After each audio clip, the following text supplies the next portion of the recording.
बच्चों के जो अधिकार हैं, खासकर शिक्षा को लेकर, उसके लिए लड़ाई करते हैं।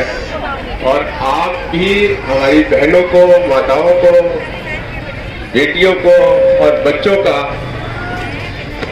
ध्यान रखने का काम आप करते हैं। तो हमारी समझ ये है कि जो लोग बहनों को, माताओं को, बच्चों को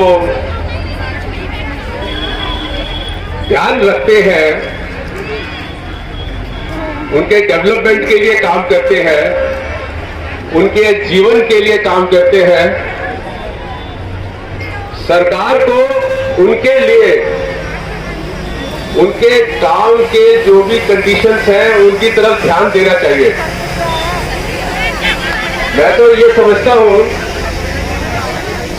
कि हमारे आंगनबाड़ी में जो लोग काम करते हैं, जितनी भी स्ट्रेंथ है उतनी ही रेगुलर पोस्टें निकालनी चाहिए सरकार को। इनको क्यों ऐसे दिहाड़ी मजदूर और वो भी शोषण वाला जो ढांचा है सरकार का, वो आपने अपनाया हुआ है। तो मुझे बहुत ही स्पष्ट है कि आप लोग जो इतनी हिम्मत से, मेहनत से, इतनी बड़ी नंबर में यहां पर आप बैठे हुए हैं, आपकी शक्ति विजय होगी।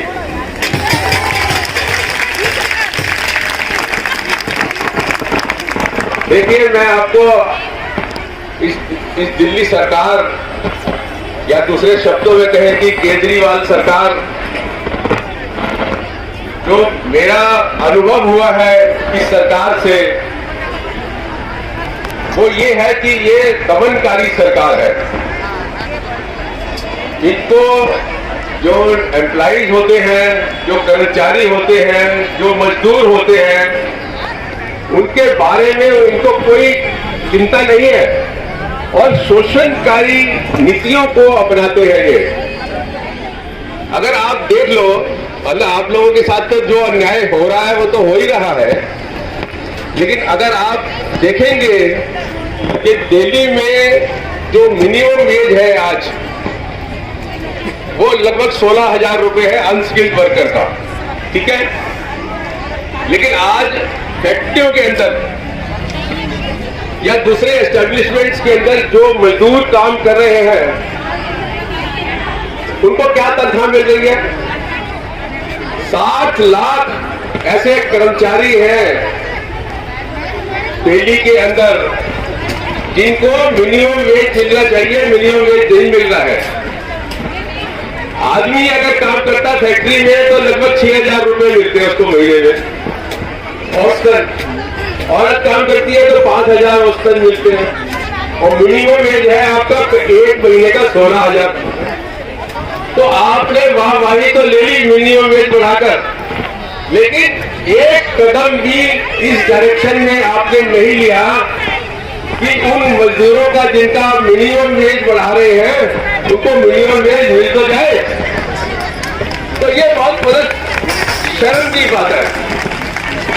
दूसरी मैं आपको एक और बताता हूं कि इनकी जो दमनकारी सोच है, वो मैं आपको बताता हूं कि 2015 के अंदर, मुझे नहीं पता आप में से कितने लोगों को इस बारे में मालूम है, लेकिन 2015 नवंबर के अंदर, जहां आज आप बैठे हुए हैं, वहां हम भी पेरेंट्स को लेकर, टीचर्स को लेकर प्राइवेट स्कूलों में यहाँ पे जिंदाबाद मुर्दाबाद कर रहे थे, और अंदर असेंबली चल रही थी।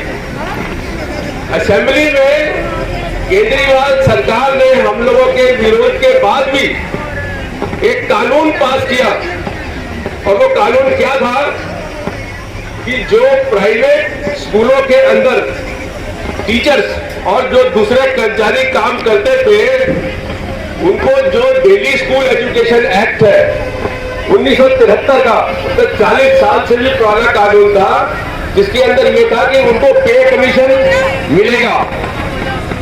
जब जब पे कमीशन आएगा, उनको पे कमीशन मिलेगा। इस सरकार ने क्या किया? इस सरकार ने नवंबर 2015 के अंदर एक कानून पास किया और ये कहा कि ये ये जो अधिकार है इसको खत्म कर दो।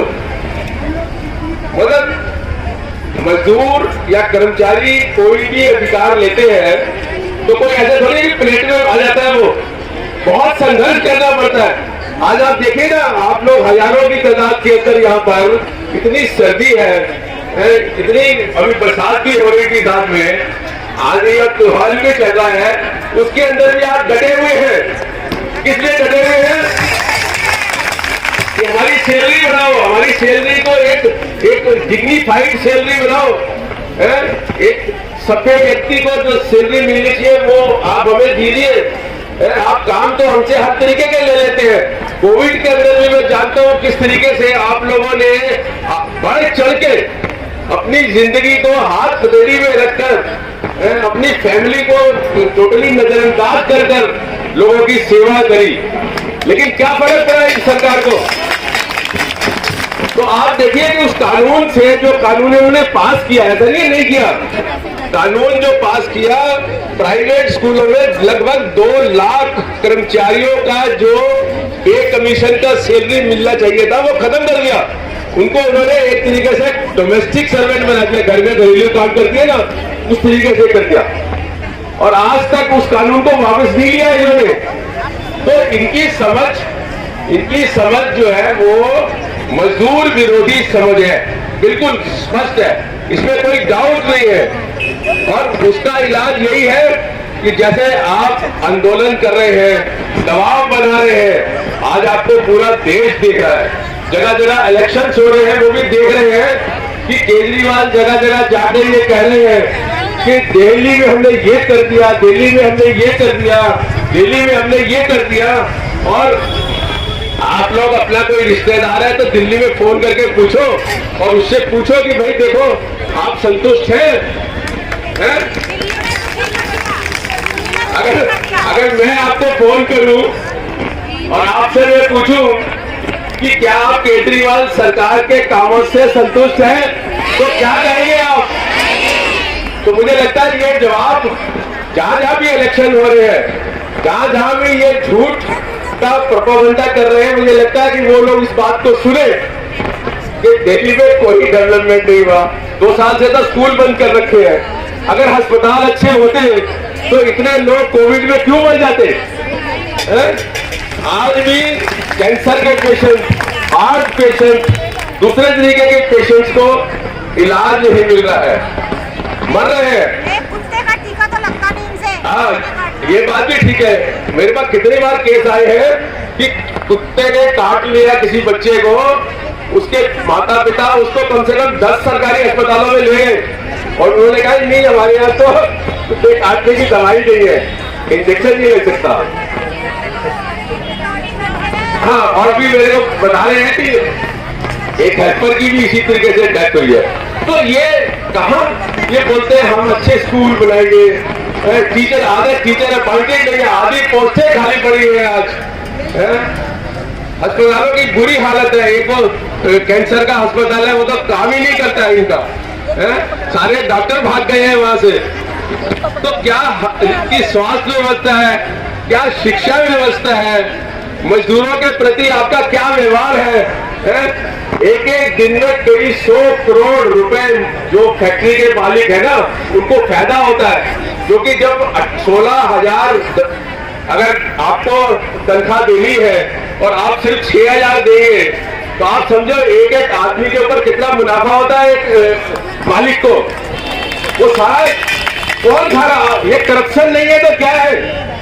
इससे बड़ी कोई करप्शन हो सकती है कि अरबों रुपया मजदूर का जो मेहनत का पैसा है वो मालिक लोग खा रहे हैं और सरकार जो है वो सोई हुई है।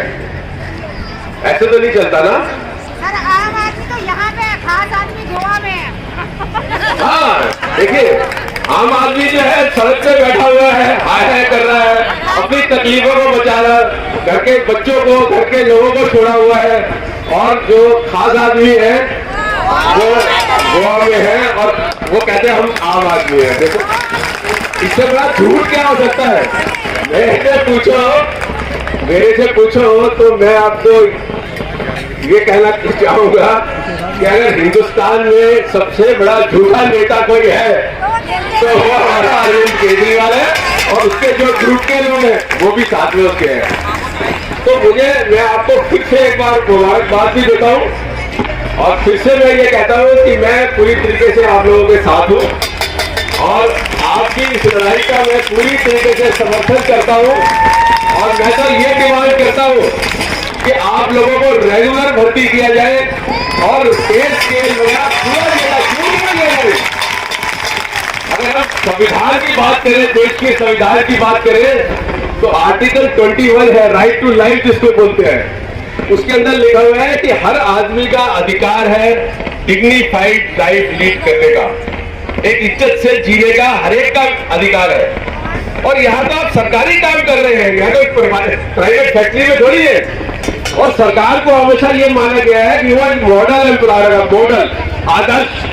यहाँ क्या आदर्श है?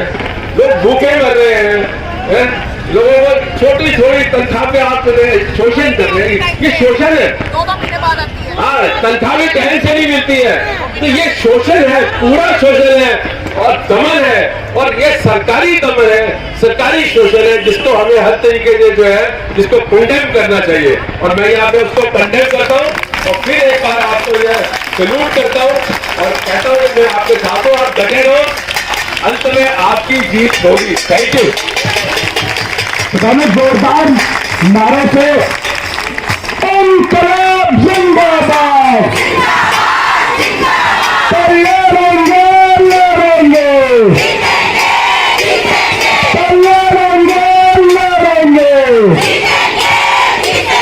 अरे कल भी हम जीते थे, कल भी केजरी हारा था, अरे कल भी केजरीवाल हारा था।